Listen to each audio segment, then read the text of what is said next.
Pourriez-vous nous présenter le parcours qui vous a amené à devenir membre de l'École française de Rome? Alors, je suis Céline Torisi, membre de deuxième année à l'École française de Rome dans la section époque moderne et contemporaine. Et le parcours qui m'a amené à devenir membre de l'École française de Rome est quelque peu classique, puisque alors que j'étais en première année de thèse à l'Université de Grenoble, à la faculté de droit, j'ai vu passer un appel à candidature pour obtenir une bourse de l'école pour venir un mois à Rome dans le cadre de mes recherches, bourse à laquelle j'ai postulé et que j'ai finalement obtenue. J'ai obtenu une seconde bourse pour venir à Rome l'année suivante. Et c'est au cours de cette seconde bourse que j'ai eu la possibilité de connaître certains membres dans le cadre, il se trouve à l'époque, du séminaire de lecture en sciences sociales. Et j'avais, lors de la réunion avec le directeur des études, à l'époque Jean-François Chauvard, qui m'avait présenté de manière un peu plus détaillée ce que signifiait devenir membre de l'École française de Rome.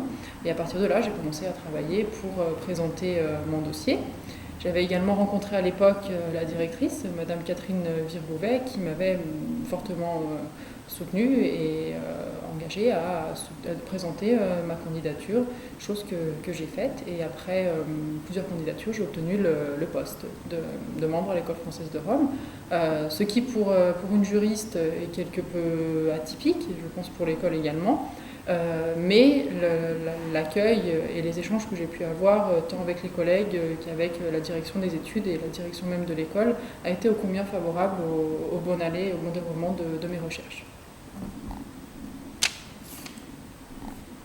Comment votre vocation pour la recherche s'est-elle révélée?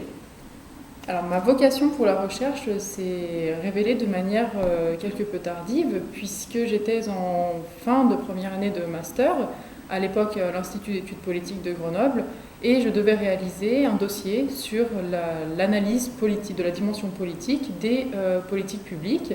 Et j'avais choisi de travailler à l'époque sur la crise des déchets à Naples. Donc nous étions en 2008, et il se trouve que la crise des déchets à Naples constituait un enjeu majeur des élections législatives qui avaient lieu à l'époque en Italie.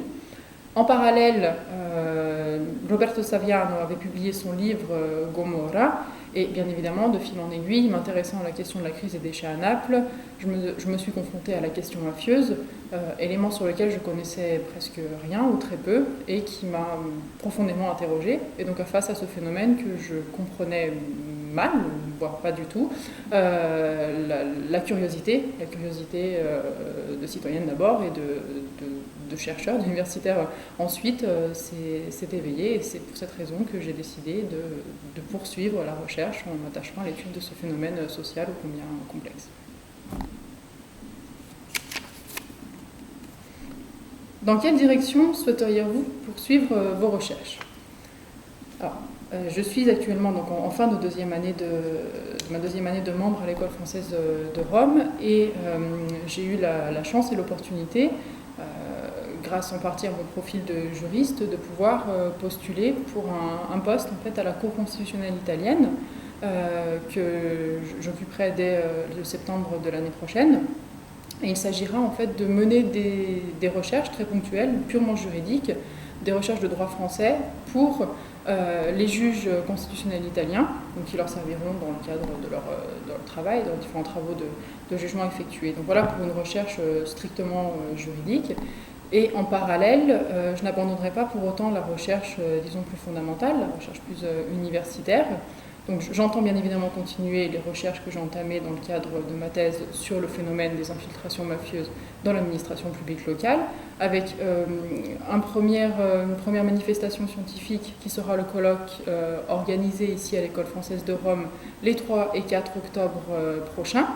Colloque au cours duquel j'ai tenté, autant que faire se peut, de replacer le chercheur dans sa fonction de chercheur dans la cité, et en développant ce projet de recherche-action de façon à mettre en relation les chercheurs universitaires avec les acteurs de la vie politique et institutionnelle italienne. Et il se trouve qu'au cours de ce colloque, une table ronde, une session sera dédiée à une rencontre avec les différents acteurs qui sont partie prenante à la procédure de dissolution des communes pour infiltration mafieuse, donc notamment des préfets, des procureurs, des maires, des associations, des parlementaires, etc.